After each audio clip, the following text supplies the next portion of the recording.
நண்பர்கள் அனைவருக்கும் வணக்கம். வாங்க இன்னைக்கு நம்ம ராமாயணத்தோட தொடர்ச்சியான பகுதியை பார்க்கலாம்.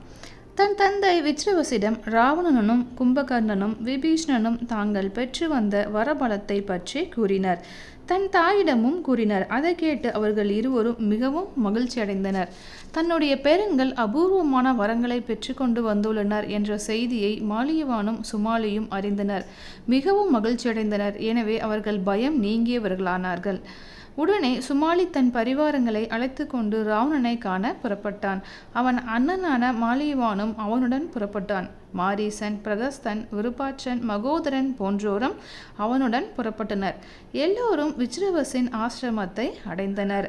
ஆசிரமத்தை அடைந்த அவர்கள் ராவணனையும் கும்பகர்ணனையும் விபீஷணனையும் மார்புடன் தழுவி அணைத்து கொண்டனர்.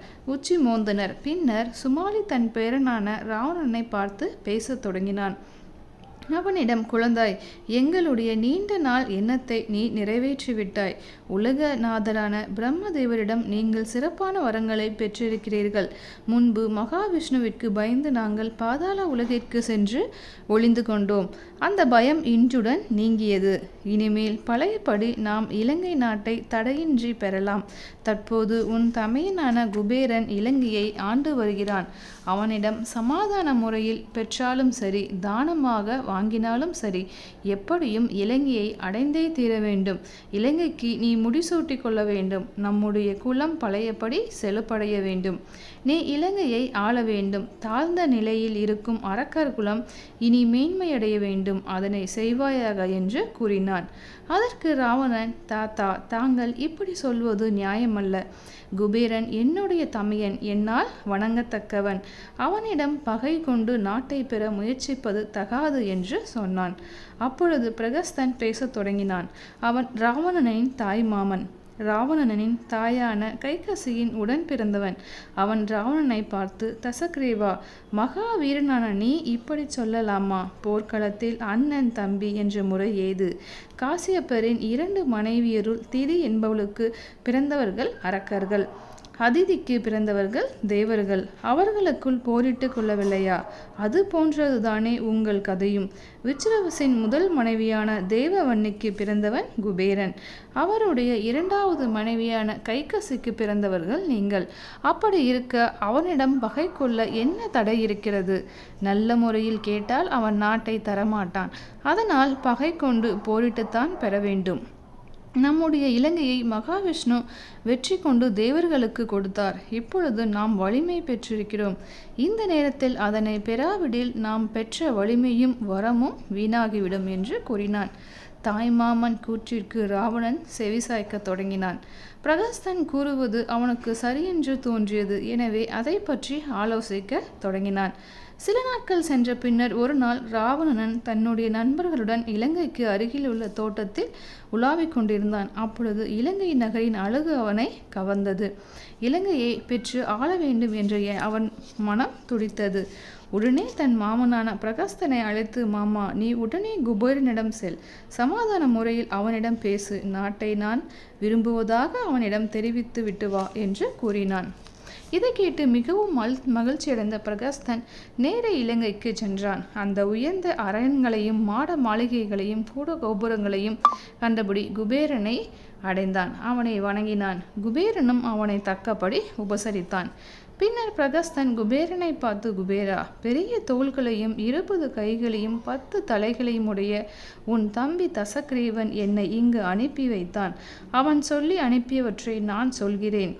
இந்த அழகிய நகரை முன்னர் மாலைவானும் அவனுடைய தம்பியரும் ஆண்டு வந்தனர். பின்னர் ஏற்பட்ட கால மாறுபாட்டால் அவர்கள் பாதாள உலகிற்கு சென்றுவிட்டனர். தாங்களும் தங்களை சார்ந்தவர்களும் வெகு காலம் கழித்து இதில் குடியேறினீர்கள். எனவே இது அரக்கர்களுக்கு சொந்தமான நாடு. அரக்கர் குலத்தைச் சேர்ந்த தாங்கள் தம்பியான ராவணன் இதற்கு உரிமை கொண்டாடுகிறான். அவனுடைய உறவை விரும்புவாயின் இதனை அவனுக்கு தர வேண்டும். இதை உங்களிடம் கூறும்படி என்னை அனுப்பியிருக்கிறான் என்று கூறினான். அதை கேட்டு குபேரன் சற்று நேரம் ஆலோசனை செய்தான். பின்னர் பிரகஸ்தனை பார்த்து, இந்த இலங்கையை ஆள ஒருவரும் இல்லாமையால் இது பொலிவிழந்து கிடந்தது. என் தந்தையின் கட்டளைப்படி நான் இங்கு வந்தேன். இதனை சீர்படுத்தி ஆளத் தொடங்கினேன். என்னைச் சேர்ந்த எச்சகர்கள் இப்பொழுது சுகமுடன் இங்கு வாழ்ந்து வருகின்றனர். நான் நிம்மதியுடன் இதனை ஆண்டு வருகிறேன். இருப்பினும் இந்த நாடும் என் செல்வமும் என் தம்பியான தசகிரீவனுக்கும் எனக்கும் பொதுவானதே. அவனும் இங்கு வந்து தங்கியிருப்பதில் எனக்கு மிகவும் மகிழ்ச்சிதான். அவன் இதனை இஷ்டப்படி அனுபவிக்கட்டும் என்று பெருந்தன்மையுடன் கூறினான். இதை கேட்டு பிரகஸ்தன் மிகவும் மகிழ்ச்சியடைந்தான். ராவணனிடம் திரும்பிச் சென்றான். பின்னர் குபேரன் தன்னுடைய புஷ்பக விமானத்தில் ஏறிக்கொண்டு நேரே தன் தந்தையை காணச் சென்றான். தந்தையின் ஆசிரமத்தை அடைந்து அவரை வணங்கினான். பிறகு பிரகஸ்தன் கூறியவற்றையும் தன்னுடைய பதிலையும் வணக்கமுடன் அவரிடம் தெரிவித்தான். குபேரன் கூறியவற்றை கேட்டு விச்சிரவஸ் சற்று நேரம் ஆலோசனை செய்தார். பின்னர் ஒரு முடிவுக்கு வந்தவராய் மகனை பார்த்து பேசத் தொடங்கினார். அவர், மகனே, சில நாட்களுக்கு முன்னால் தசகிரீவன் இதை என்னிடம் கூறினான். தன்னுடைய மூதாதையரின் நாடான இலங்கை தனக்கு உரியது என்று என்னிடம் தெரிவித்தான். நான் அதற்கு ஒப்பவில்லை.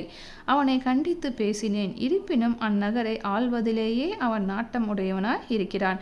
இயல்பாகவே கெட்ட நடத்தை உடைய அவன் இப்பொழுது தீயவர்களின் சேர்க்கையால் மிகவும் கொடியவனாகிவிட்டான். இனி எதை சொன்னாலும் அவன் ஏற்க மாட்டான். அவன் தாய் வழி பாட்டன்களும் மாமன்களும் எப்பொழுதும் தூபம் போட்டு கொண்டிருக்கின்றனர். அவன் மூலமாக நாட்டை அடைந்து விட வேண்டும் என்று துடிக்கின்றனர். எனவே குபேரா, நான் சொல்வதை கேள். தசகிரீவனை தம்பி என்று எண்ணாதே. அவன் துஷ்டன், அத்துடன் துஷ்ட சகவாசம் உள்ளவன். பிரம்மனிடம் பெற்ற வரபலத்தால் மிகவும் இருமாப்புடன் திரிகிறான். இலங்கை உனக்கு வேண்டாம். அவனிடம் விட்டுவிடு. உன்னுடைய நன்மையை உத்தேசித்தே இதனை உனக்கு கூறுகிறேன் என்று சொன்னார்.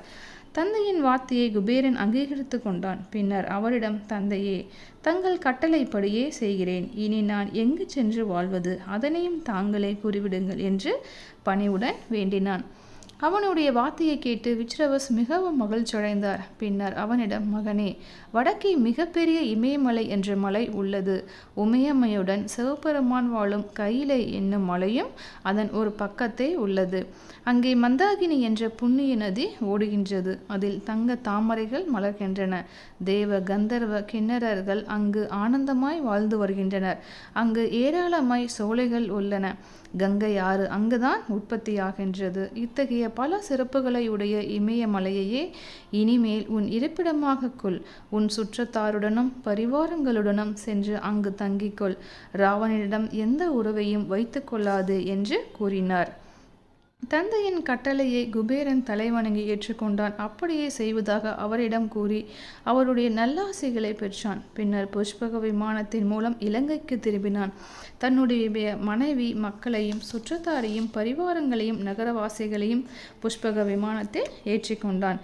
எவ்வளவு பேர் ஏறினாலும் இடம் அளிக்கக்கூடிய தன்மை கொண்ட அந்த புஷ்பக விமானத்தில் பறந்து சென்று இமயமலையை அடைந்தான். தன் தந்தையின் கட்டளைப்படி அவர்களுடன் அங்கு சுகமாக வாழ்ந்து வர தொடங்கினான். அலகாபுரி என்ற பட்டணத்தை உருவாக்கி அதை ஆண்டு வந்தான். குபேரன் தன் சுற்றத்தினுடன் இமயமலைக்கு சென்றுவிட்ட விபரத்தை பிரகஸ்தன் அறிந்தான். அதனை அவன் ராவணனுக்கு தெரிவித்தான். இதை கேட்டு ராவணன் மிகவும் மகிழ்ச்சி அடைந்தான். தன்னுடைய தம்பியரையும் உறவினர்களையும் அழைத்து கொண்டு இலங்கைக்கு வந்தான். இலங்கை நகரின் அதிபதியாக முடிசூட்டி கொண்டான். அதனை ஆளத் தொடங்கினான். ராவணன் இலங்கை நகரின் அரசனானவுடன் அங்கு பல மாற்றங்கள் அவன் செய்தான். விசித்திரமான அரண்மனைகளையும் உப்பரிகைகளையும் உருவாக்கினான். தோட்டங்களையும் சோலைகளையும் அமைத்தான். தன் வாழ்வதற்கு மிகப்பெரிய மாளிகையை உருவாக்கி கொண்டான். தன்னை சேர்ந்தவர்கள் வாழ தனியான இருப்பிடங்களை அவர்களுக்கு அமைத்து கொடுத்தான். தன்னுடைய மாமன்களையும் மற்ற உறவினர்களையும் மந்திரர்களாகவும் படைத்தலைவர்களாகவும் நியமித்தான். அரக்கர்களுக்கு மிகப்பெரிய பதவிகளை எல்லாம் வழங்கினான். பெருவேந்தனான தன்னை முடிசூட்டி கொண்ட அவன் வெகு கம்பீரமாக அமர்ந்து மணிகள் பதித்த பெரு மண்டபத்திலிருந்து ராஜ்ய பரிபாலனை செய்து வந்தான். நன்றி நண்பர்களே. மீண்டும் அடுத்த கதையில் சந்திப்போம். வணக்கம்.